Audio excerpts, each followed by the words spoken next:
제목을 한번 따라해 보겠습니다. 거짓 선지자들을 분별하는 네 가지 기준. 붙여서 한번 해보겠습니다. 거짓 선지자들을 분별하는 네 가지 기준. 거짓 선지자들을 분별하는 네 가지 기준, 이런 제목으로 오늘 하나님 말씀을 전하도록 하겠습니다. 성도님들, 오늘 이 설교는 매우 중요합니다. 거짓 선지자들을 분별하는 그 네 가지 기준을 여러분들이 오늘 알게 되면은, 거짓 선지자가 어떤 특징을 갖고 있다는 걸 알기 때문에 그 반대가 참 선지자거든요. 참 선지자가 누군지를 알게 돼요. 거짓 선지자가 있다는 말은 거짓 목사가 있다는 건데, 거짓 전도사가 있다는 건데, 그러면 참 목사가 있고 참 전도사가 있다는 거예요.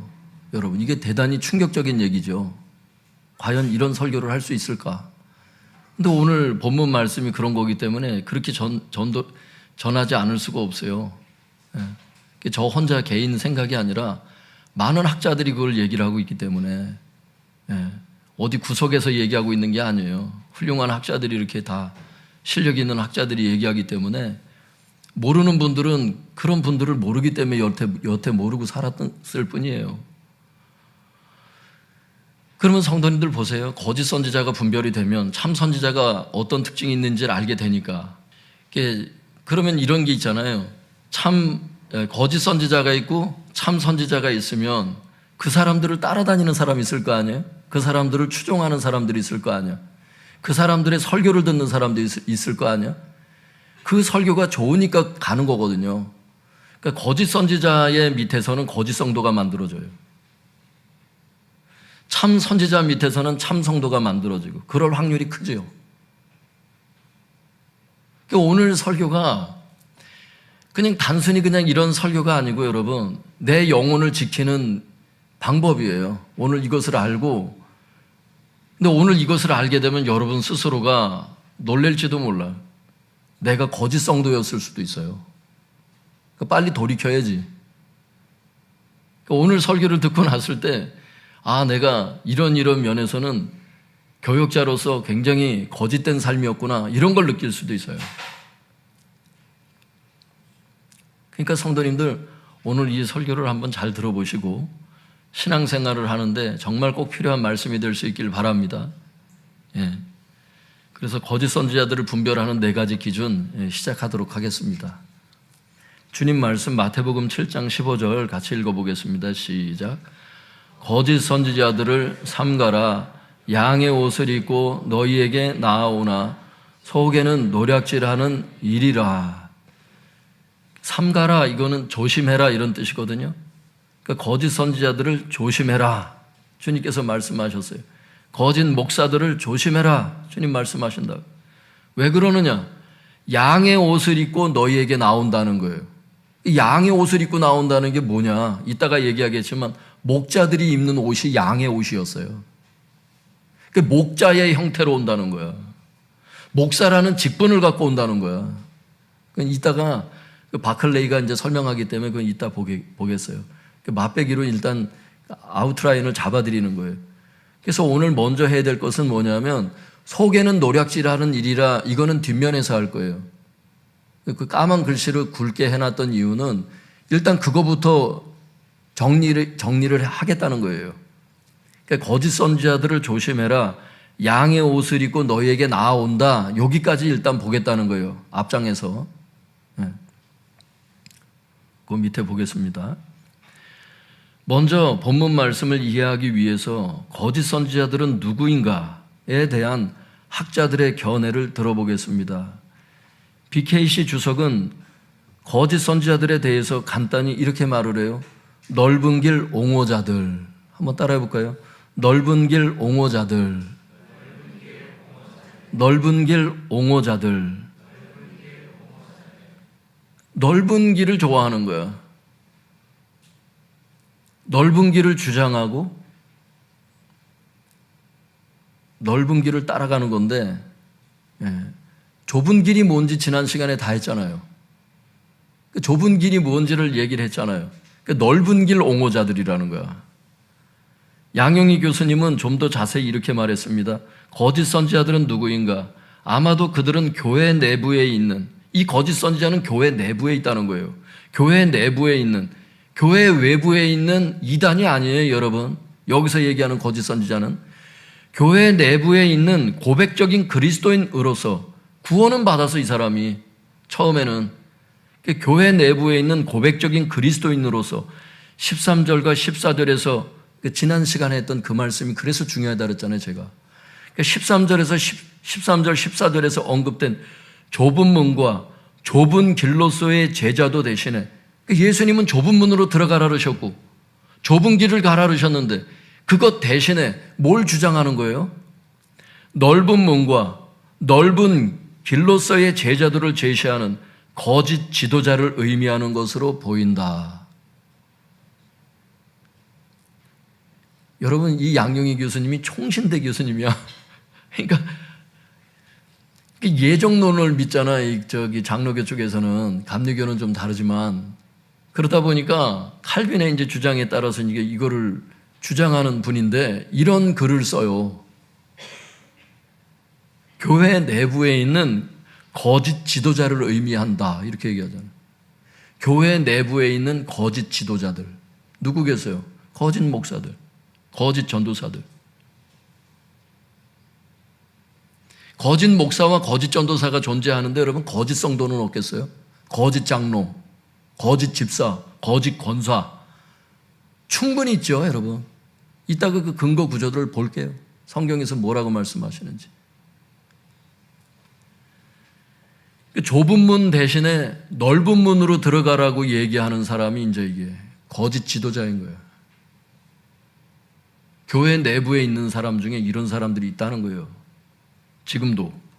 존 웨슬리는 이렇게 얘기했어요. 감리교 창시자 존 웨슬리는 이렇게 말했습니다. 거짓 예언자의 가장 뚜렷한 표준은 많은 사람이 가고 있는 넓은 길을 가도록 가르치는 것입니다. 여러분, 거짓 선지자의 특징은 넓은 길을 가라고 가르칩니다. 다시 말하거니와 하늘로 가는 참된 길은 좁은 길입니다. 그러므로 거짓 예언자를, 거짓 선지자를 다른 말로 바꾸어 말한다면 좁은 길로 가도록 가르치지 아니하는 자입니다. 이렇게 얘기를 했어요. 넓은 길로 가라, 좁은 길로 가지 마라, 이렇게 주장하는 사람들이 거짓 목사들이라는 거예요. 구원론에 있어서도. 앞에서 봤지만 여러분 산상수훈이 구원론이잖아. 근데 구원이 굉장히 쉬운 것처럼 예전에 예수님 영접하면 지금 말씀 순종 안 하고 살아도 구원 다 받을 것처럼 이렇게 가르치는 사람들이 거짓 선지자예요, 여러분. 그 밑에 보겠습니다. 우리는 지난 시간에 좁은 문이 무엇인지, 좁은 문으로 들어가라는 뜻이 무엇인지를 알았습니다. 간단히 요약하면 좁은 문은 산상수훈을 뜻했고 좁은 문으로 들어가라는 것은 산상수훈을 순종하라는 뜻이었습니다. 지난 시간에 이거 다 규명을 했잖아요, 저희가. 예. 여러분, 좁은 문은 문맥에서 볼 때 산상수훈인 것을 알 수 있길 바랍니다. 마태복음 5장에서 7장까지 말씀하신 구원론에 대한 주님의 그 말씀이 좁은 문이에요. 그 좁은 문으로 들어가야 된다. 무슨 얘기예요? 좁은 문을 순종해야 된다. 그 뜻이라고 지난 시간에 다 저희가 봤죠. 이런 의미에서 넓은 문은 뭘까요, 여러분? 넓은 문은 뭐예요? 산상수훈과 다른 교훈을 말씀하고 있는 거예요. 구원이 굉장히 쉬운 것처럼. 그런데 학자들이 거짓 선지자가 누구라고 말합니까? 한마디로 좁은 문 대신에 넓은 문으로 들어가라고 가르치는 자가 바로 거짓 선지자라고 얘기를 하는 거예요. 학자들이 얘기하기를. 즉 구원론에 있어서 산상수훈과 다른 교훈을 가르치는 자들이 바로 거짓 선지자들인 것입니다. 여러분, 산상수훈이 참된 구원론인 것을 알 수 있기를 바랍니다. 그 밑에 계속 보겠습니다. 문제는 이들이 양용의 교수님의 말처럼 이 거짓 선지자들이 어디에 있다고요? 교회 내부에 있는 거짓 지도자들이라는 사실입니다.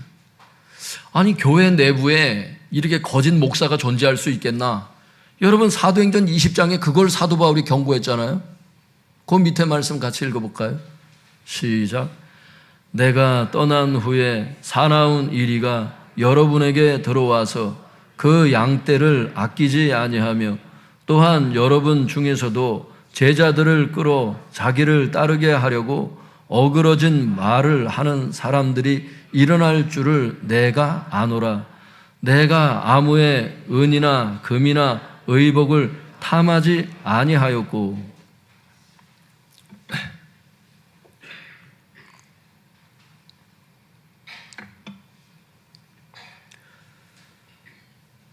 성도님들 29절에 보면은 사나운 이리가 여러분에게 들어온다고 얘기를 해요.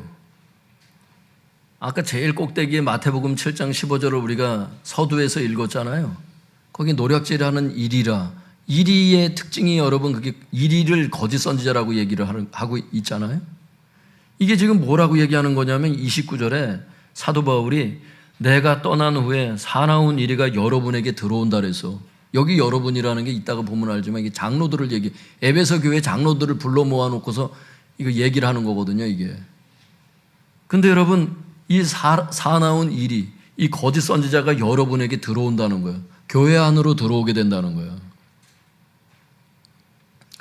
그리고 30절에 뭐라고 경고를 하냐면 또한 여러분 중에서도 지금 여러분이 누구라고? 에베소 교회 장로를 하니까 그 장로님들 중에서도 어그러진 말을 하는 사람들이 일어날 줄을 내가 아노라. 어그러진 말이라고 하는 것은 거짓 가르침을 가르치는 자들을 얘기하는 거거든. 거짓 설교를 하는 사람들이 여러분 중에서도 나타날 거라고 얘기를 하는 거예요, 여러분. 에베소 교회 장로들 중에서도. 여기 장로라는 게 목회자들을 뜻하거든요. 이따 보면 알지만. 굉장히 충격적이죠, 여러분. 그 초대교회 하나님께서 칭찬하셨던 그 에베소 교회, 그 에베소 교회 그 목회자들 가운데도 거짓 선지자가 너희들 가운데서도 나타날 거라고. 그러면서 사도 바울이 마지막 절에 33절에 뭐라 그러냐면 탐욕을 부리지 말라 그러는 거예요, 그게. 내가 아무의 은이나 33절 같이 읽어볼까요? 시작. 내가 아무의 은이나 금이나 의복을 탐하지 아니하였고. 돈 욕심 내고 살지 말라는 거예요. 이거 목회자들에게 지금 사도 바울이 마지막 경고의 메시지를 주고서 이제 떠납니다. 여러분 돈 욕심이 지금 아주 창궐해요, 이 나라에. 우리도 정신을 안 차리면은 서민가부 막 이런 거 TV 그런 프로그램을 보면은 야 나도 막 그렇게 하고 싶은 막 충동이 막 일어나는 사람이 있을 수 있을 거예요. 요즘 젊은 사람들 가운데 여러분 부자가 되는 게 인생의 목적인 사람들. 여러분 20대의 가장 로망이 뭔 줄 알아요? 건물주가 되는 거래, 1위가. 뭔가를 아는 거야, 이제 인생을 살아보면서. 새 받아 먹고 그냥 편하게 살라고. 건물 관리 쉽지 않습니다. 근데 생각보다 건물 가지면 다 끝나는 줄 알았는데 건물 짓는데 사람이 늙어요. 한번 짓는 사람들은 짓고 나면 진짜 다시는 안 짓겠다 그러잖아. 제 주변에도 건물주도 있고 그런데 쉽지 않아요. 생각보다 그게. 안 가져봐서 그래.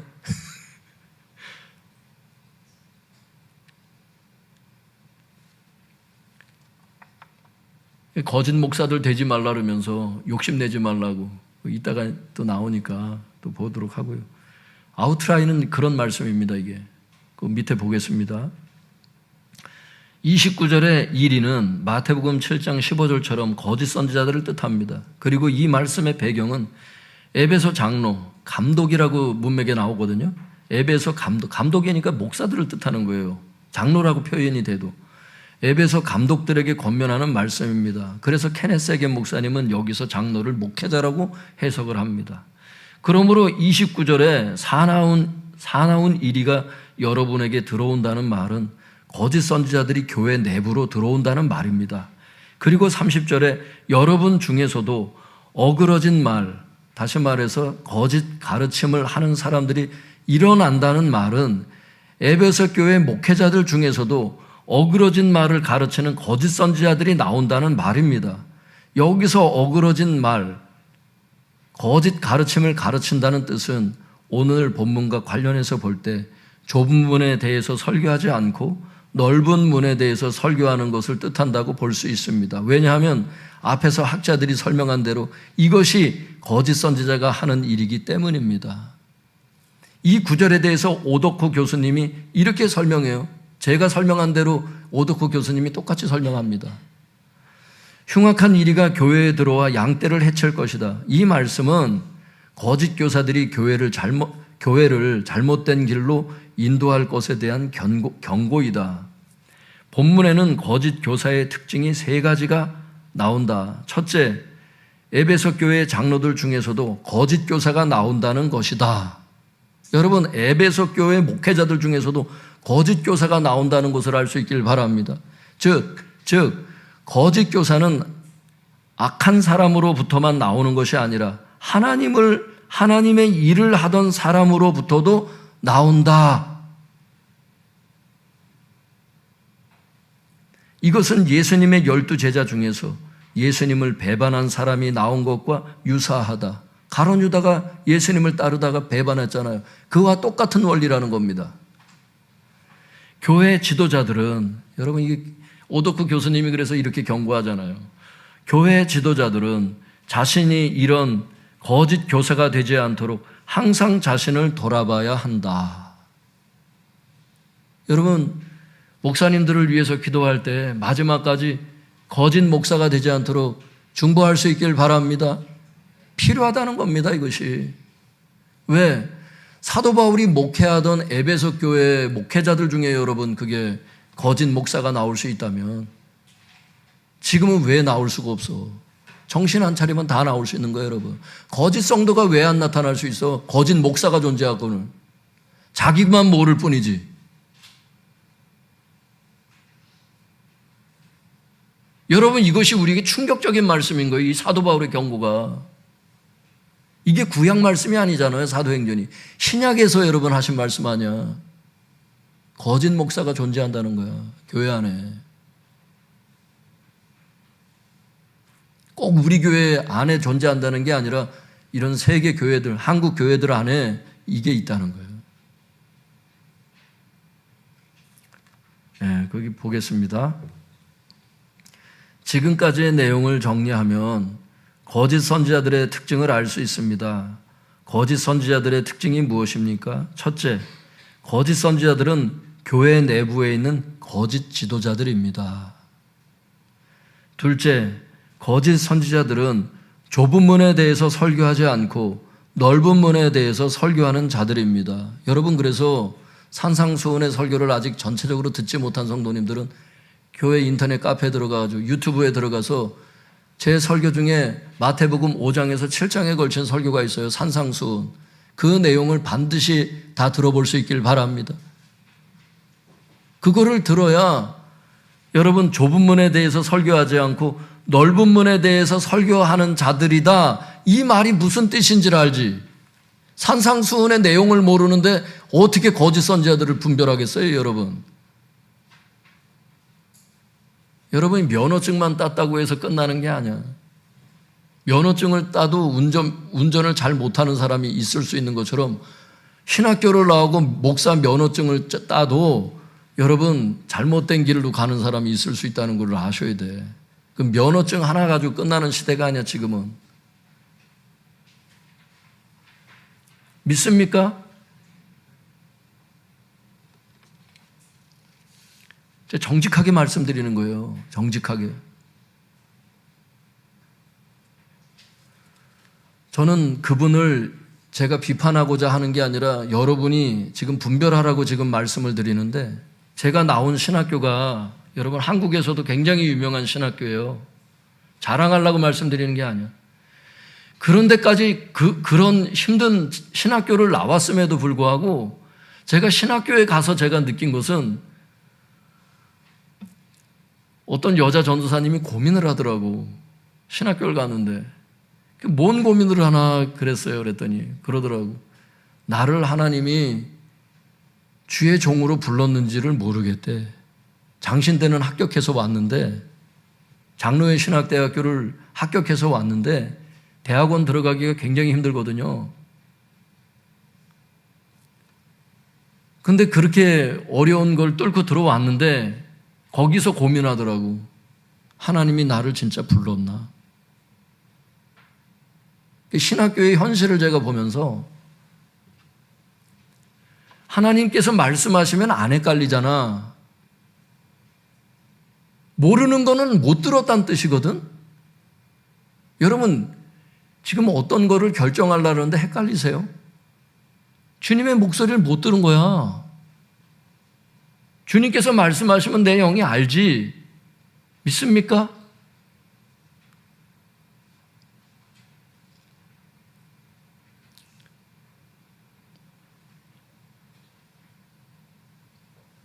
안타깝죠. 안타까운데 확신 없는 길을 계속 간다는 게 그게 쉽지 않은 길인데 사실은 이게 더군다나 이 길이 쉬운 길도 아니고 뭐 돈 버는 길도 아니고 목회자 자녀한테 서로 시집 안 올라 그러잖아. 여러분 돈을 얼마나 못 벌면 안 우세요? 안 웃으세요? 나는 심각한데 서로 시집 안 올라 그러잖아.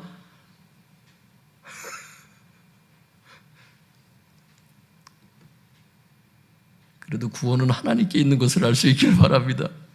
구원은 하나님께 있는 거야. 우리 아이들도 하나님이 다 구원하시는 거예요. 다 결혼할 수 있도록 주님이 인도하시겠지. 맨 돈 많은 집 막 이런 것만 생각하니까 중직자일수록 그러더라고. 야, 이게 교회를 아는 사람들일수록 목회자들한테 시집을 안 보내려고 그래.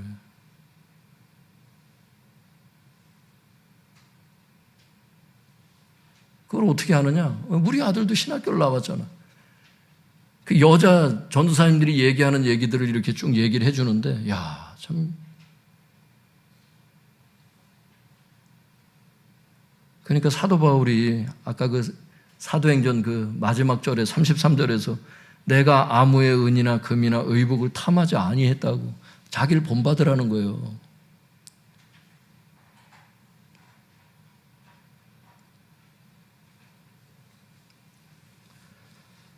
여러분 하여튼간 거짓 선지자의 특징 두 가지, 네 가지 중에 지금 두 가지가 벌써 나온 거예요. 첫째 면에서. 첫 번째는 교회 내부에 있어요. 거짓 선지자는 교회 내부에 있습니다. 교회 내부에 있을 뿐만 아니라 교회 내부에 있는 거짓 지도자들이에요. 그리고 두 번째는 좁은 문에 대해서 설교하지 않아. 산상수훈 설교대로 구원론을 얘기를 하지 않아. 넓은 구원론, 넓은 문에 대해서 설교하는 자들, 이들이 여러분 거짓 선지자인 것을 알 수 있기를 바랍니다. 부담되더라도 여러분 산상수훈의 말씀처럼 설교하는 자를 찾아가야 돼. 믿습니까? 지금 당장 설교 듣기 편하면 뭐래? 자기 영혼은 소경이 소경을 인도해서 둘 다 구덩이에 빠진다고 주님 경고하시는데. 뒷장 보겠습니다.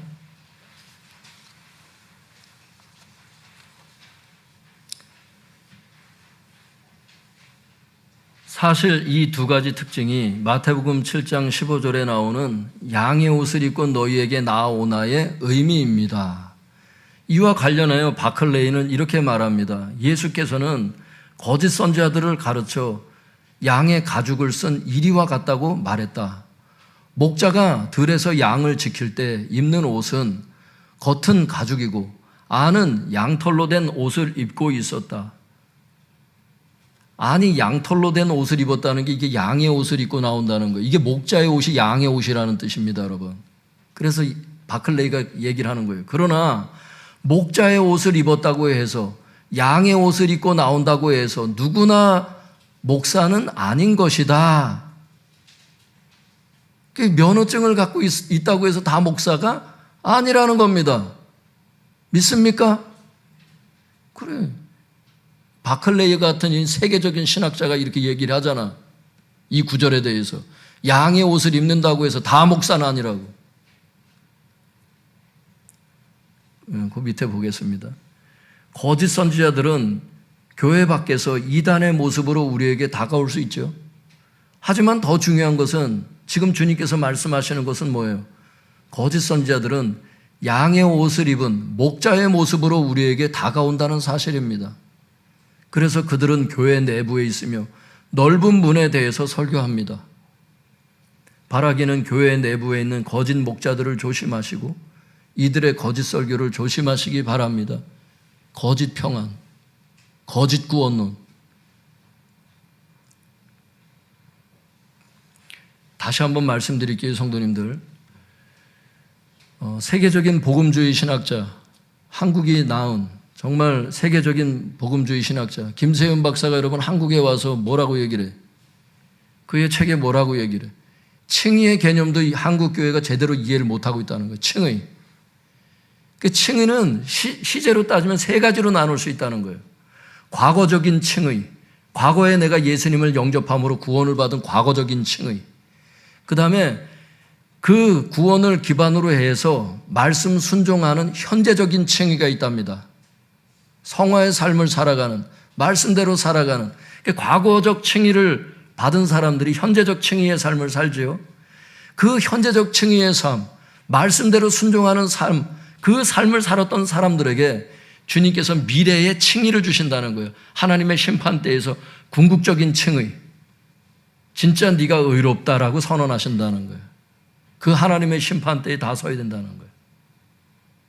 여러분 지금 주님 말씀에 순종하십니까?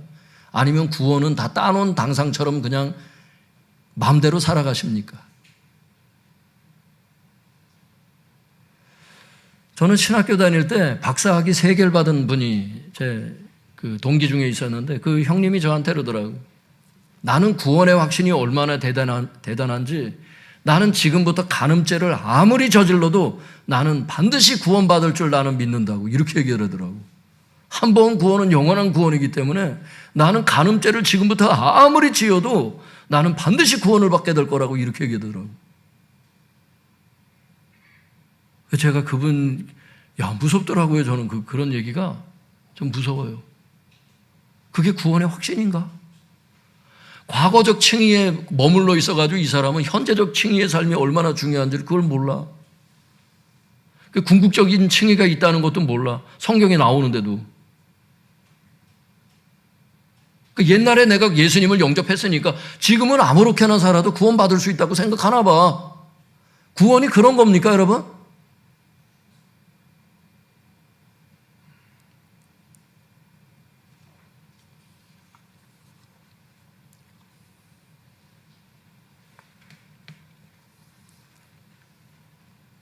여러분 언젠가 말씀드렸잖아요. 한국교회 문제점에 대해서 학자들이 여러분 논했던 그 책이 나오고 교수님들이 연구했던 그 자료를 보게 되는데 한국교회의 신학이 부족하대. 신학이 없대. 신학이. 목회하느라고 바빠가지고 연구를 안 한다는 거예요. 그래가지고 여러분 설교를 표절을 한다는 거예요. 인터넷에 떠도는 그 자료들을 뽑아가지고 설교하는 목사들이 여러분 90%가 넘는다는 거예요. 이게 한국교회의 문제점이라는 거예요. 설교를 표절하는 거. 논문 표절만 있는 줄 알죠? 설교 표절도 굉장해요, 한국교회가 지금. 주님께서 뭐라 그러시겠어요? 오늘 모인 성도들에게 내가 할 말이 있는데 너는 내가 어떤 말을 해야 될지 나에게 말씀을 받지를 않고 네가 하고 싶은 말들을 인터넷에서 찾아서 하니 그것도 다른 사람이 했던 것들을 갖다 계속 뺏겨서 하니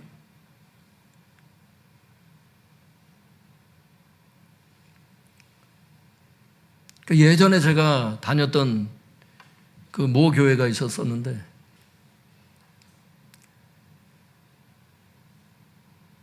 저는 몰랐어요. 그냥 목사님이 설교를 하길래 그냥 설교를 하시나 보다 그러고 은혜를 받고 그냥 다니고 제가 그때 교회 지휘를 했을 때인데 제 5년 후배가 이렇게 찾아와서 저한테 얘기를 하는 거예요. 형. 제가 이제 서리 집사 때인데. 형. 왜? 목사님 설교 그 인터넷에서 봤다고.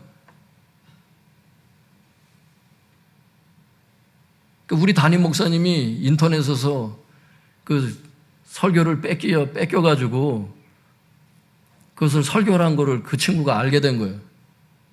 전 그거를 누구한테도 얘기는 안 했어요. 오늘 근데 여러분들한테 얘기했네. 근데 이름은 얘기 안 했잖아. 모르지. 영원히 묻히겠지. 근데 하나님은 아시지. 그렇게 목회한 것을. 이게 현실이라는 거예요. 드릴 말씀은 많지만 요만큼만 하겠습니다. 여러분이 생각하는 것보다 굉장히 심각해. 예전에 금요일날 제가 설교 표절에 대해서 한국교회 갱신을 위한 메시지 주님 주실 때 그때 여러 차례 전했기 때문에 그걸 찾아서 한번 들어보세요. 그 자료들이 있으니까. 교수님들이 뭐라고 통탄하는지 한번 보세요. 거기. 여러분이 생각하는 것보다도 굉장히 심각합니다. 마태복음 7장 15절 다시 한번 읽어볼까요? 그 밑에 시작. 거짓 선지자들을 삼가라. 양의 옷을 입고 너희에게 나아오나 속에는 노략질하는 일이라. 이제 속에는 노략질하는 일이라. 이제 이거를 해야 돼요. 거짓 선지자들의 특징이 또 나옵니다. 거짓 선지자들의 특징이 무엇입니까? 속에는 노략질하는 일이입니다. 여기서 노략질하는 이 단어의 뜻이 뭐냐? 탐욕스러운 이런 뜻이에요. 헬라어 그 단어를 찾아보면. 그러므로 거짓 선지자들의 특징이 무엇입니까? 탐욕스럽다는 것입니다. 이것이 거짓 선지자들의 세 번째 특징입니다. 사실 이것 때문에 사도 바울이 에베소 장로들에게 거짓 선지자에 대해서 말하다가 내가 아무의 은이나 금이나 의복을 탐하지 않았다고 말한 것입니다. 이와 관련하여 바클레이는 이렇게 말합니다. 금전을 요구한다면 그는 거짓 선지자라.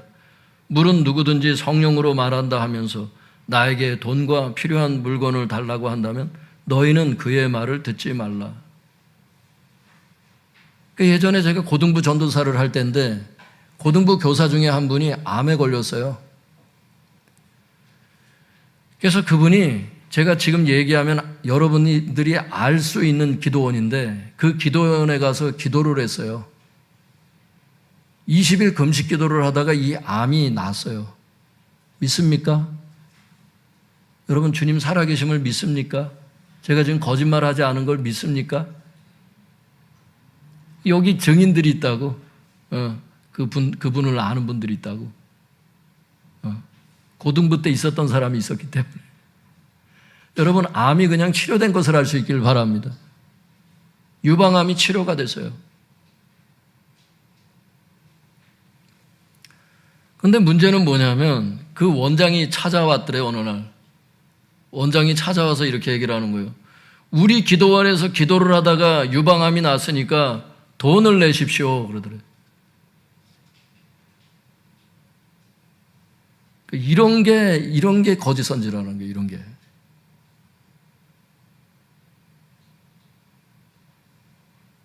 여러분 기도원 원장이 고치신 것이 아니고 하나님께서 긍휼히 여겨서 치료하신 것을 믿을 수 있기를 바랍니다. 할렐루야. 근데 왜 자기한테 돈을 내래?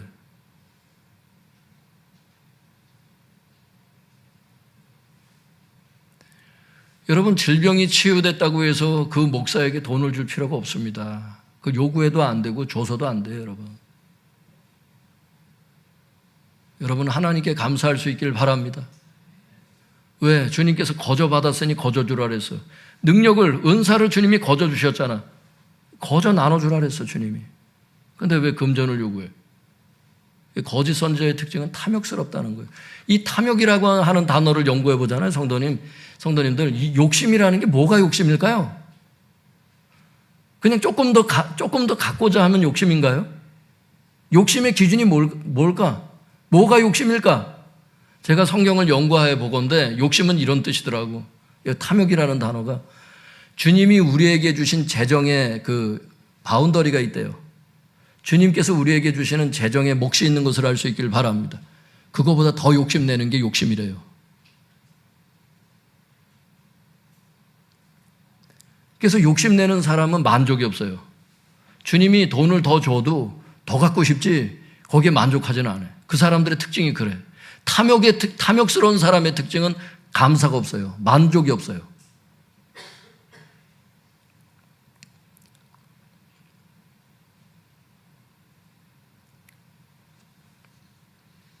그리고 거짓 선지자의 세 번째 특징이 탐욕스럽다는 거예요. 여러분, 그래서 이 탐욕스러움이, 바리새인은 돈을 좋아하는 자라고 성경에 나오잖아요. 예수님 당시에 바리새인들이 지금으로 얘기하면 당시 목사님들이었거든요. 그 바리새인들이 예수님께서 그 채찍을 만들어서 휘두르실 때 왜 휘두르셨는지 아세요? 성전은 기도하는 집인데 장사하는 집을 만들었다고 요한복음 2장에 주님께서 통탄해 하시잖아요. 탐욕스럽다는 거예요. 동물 팔아서 돈 벌고, 내 집은 만민의 기도하는 집인데 너희가 장사하는 집을 만들었다고. 교회 안에서 장사하지 말라는 거예요. 그래서 지난 금요일 날도 말씀 전했지만 그게 탐욕스러워서 그런 거예요. 성도든 목사든 자꾸 장사하는 게 좋은 게 아니에요. 자꾸 교회를 시끄럽게 하는 거예요. 고구마 팔고 막 감자 팔고 막 고추 팔고 막, 이게 안 좋다는 거야. 주님이 장사하지 말라 그랬잖아, 교회 안에서. 왜 장사하는 거야, 자꾸 교회에서? 예전 교회에서 내가 바자회 같은 거, 여선교회 뭐 하고 그러면 막 옷 팔라고 그냥 막 옷을 팔아가지고 여전도에 그 무슨 사업비 마련한다고? 취지는 좋은데 교회 본질에서 벗어났으니까 그렇게 하지 말라는 거예요, 주님이. 장사하는 집을 만들지 말라고. 하여튼간 거짓 선지자의 특징은 탐욕스럽다는 거예요. 그 밑에 보겠습니다. 그러나 가장 확실한 거짓 선지자들의 특징이 있습니다. 이것은 앞에 것들보다도 더 확실하거든요. 이것은 그들의 열매를 얘기를 하는 거예요. 열매는 행동을 뜻해요. 성경에서, 마태복음에서. 행함. 이것은 그들의 열매인데 주님은 이것으로 거짓 선지자들을 분별해야 된다고 말씀하셨습니다. 우리 마태복음 7장 20절 열매에 대한 말씀 한번 읽어보겠습니다. 시작. 이러므로 그들의 열매로 그들을 알리라. 이 거짓 선지자 얘기하다가 이 말씀하신 거거든요. 문맥을 보면. 그러므로 그들의 열매로 그들을 알게 될 거라고. 그 열매, 그 거짓 선지자들의 그 행동을 보게 되면 알게 된다는 거예요. 그랜드 주석은 20절을 이렇게 설명을 했습니다. 주석을 이렇게 했어요. 거짓 선지자와 참 선지자의 판단 기준인 열매는 거짓 선지자와 참 선지자의 판단 기준이 열매라는 거예요. 은사가 아니라는 거예요. 능력이 아니라는 거예요. 열매라는 거예요. 열매는 하나님의 말씀에 대한 언행일치적 행위를 가리키는 말로 행위를 얘기를 한다는 거예요. 오직 말씀에 대한 순종만이 좋은 열매임을 확실하게 교훈하신 것이다. 그러니까 말씀에 대해서 순종하면 좋은 열매를 맺은 것이고, 말씀에 대해서 불순종하면 나쁜 열매를 맺은 것이고, 그러니까 나쁜 열매를 맺는 사람은 거짓 선지자라고 주님 말씀하시는 거죠. 좋은 열매를 맺는 사람은 참 선지자고.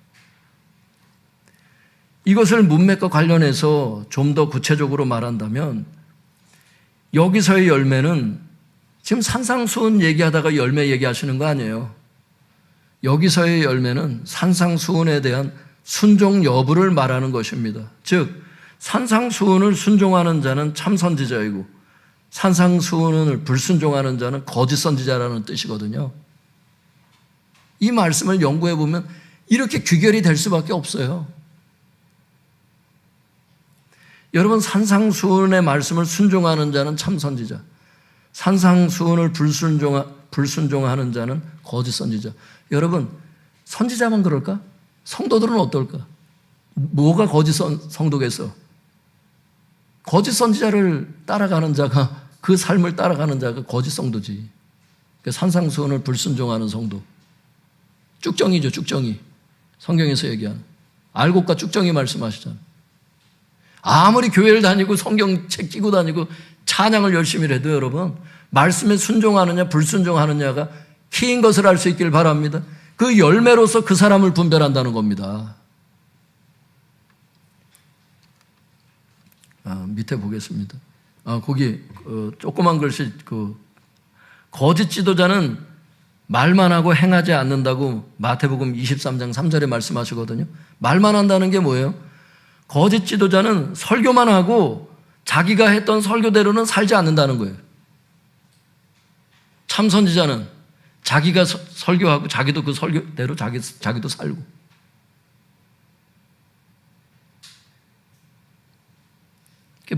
목사의 삶에 있어서 경종을 울리는 말씀이죠, 이게.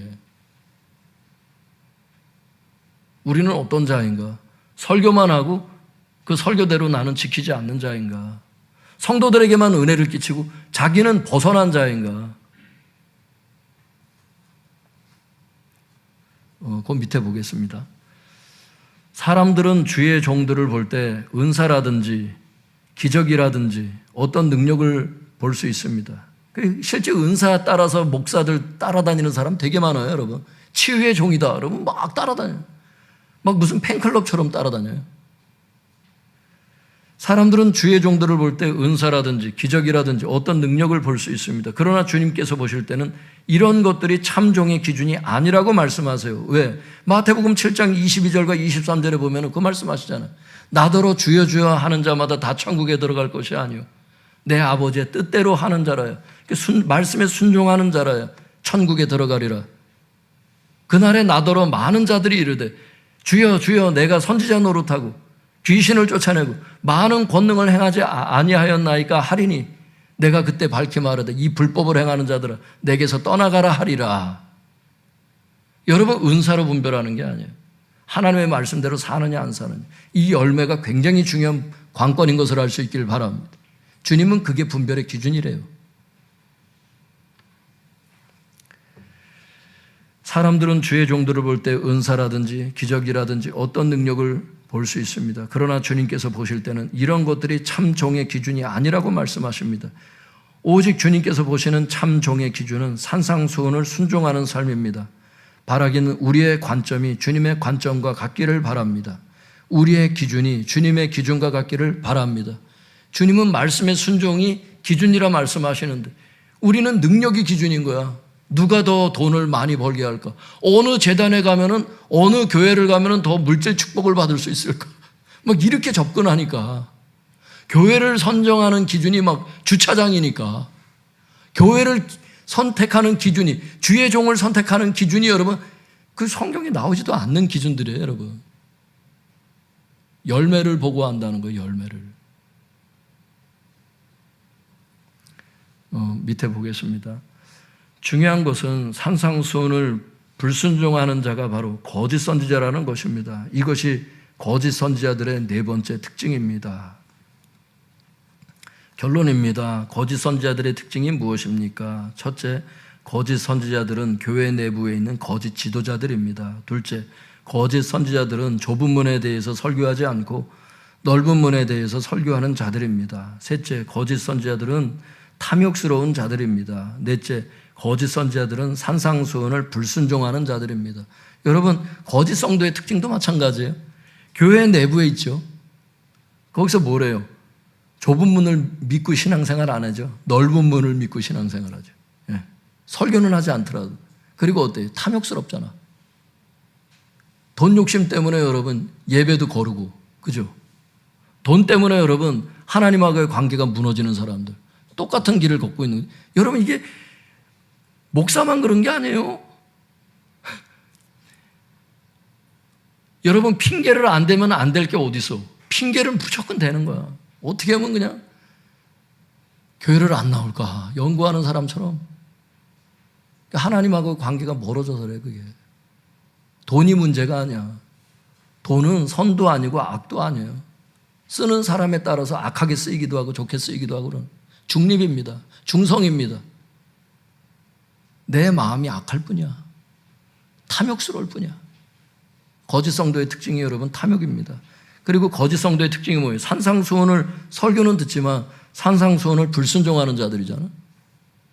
설교는 설교대로 듣고 삶은 그냥 삶대로 또 그냥 자기 마음대로 막 살아버리고 주님께 묻지를 않잖아. 사울이 여러분 하나님께 묻지를 않아서 죽었잖아요. 묻지를 않아. 결정을 하는데 묻지를 않아.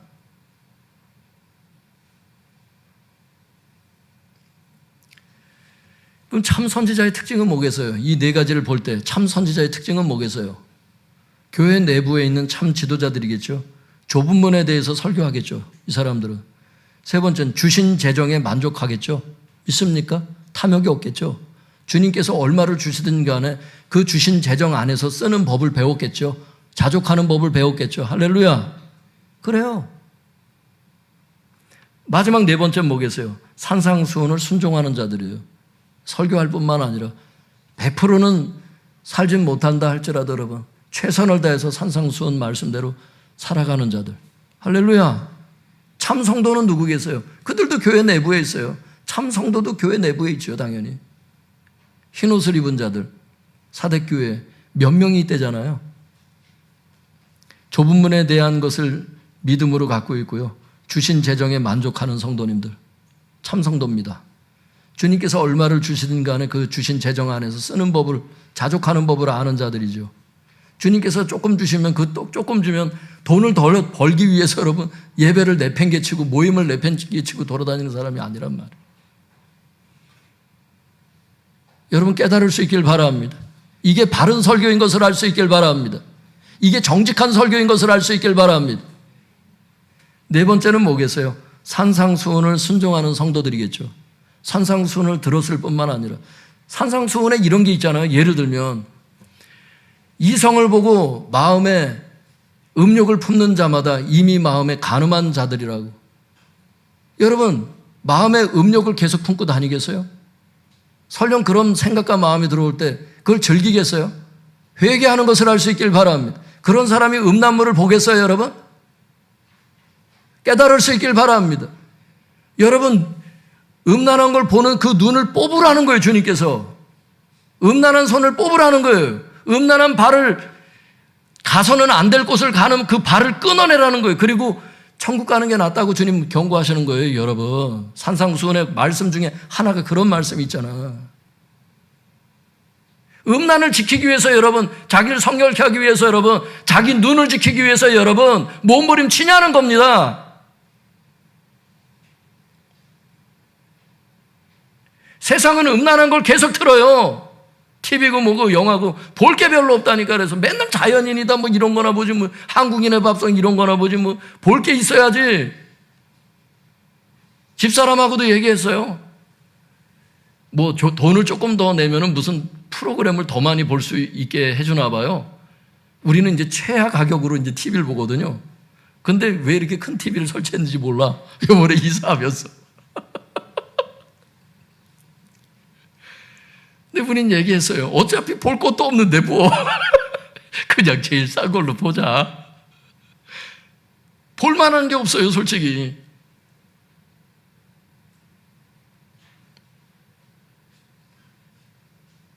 뭐 한국기행 뭐 이런 거나 보지 뭐 볼 만한 게 어디 있어?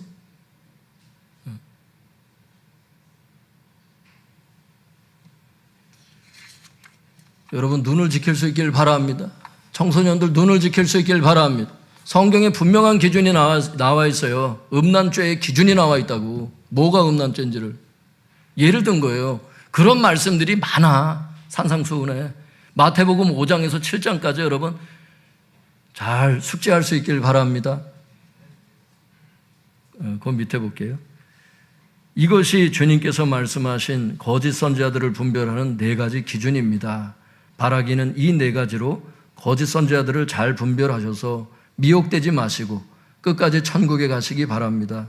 또한 목회자들은 거짓 선지자가 되지 마시고 끝까지 주님의 참 종으로 남을 수 있길 바랍니다. 기도하겠습니다. 오늘 깨달은 말씀 갖고 기도하세요, 여러분. 알곡이 되게 해달라고 기도하세요. 과거적 칭의를 받은 사람들은 현재적 칭의의 삶을 살게 해달라고 기도하세요. 좋은 열매를 맺게 해달라고 기도하세요. 주여 저 부르짖고 기도하겠습니다. 주여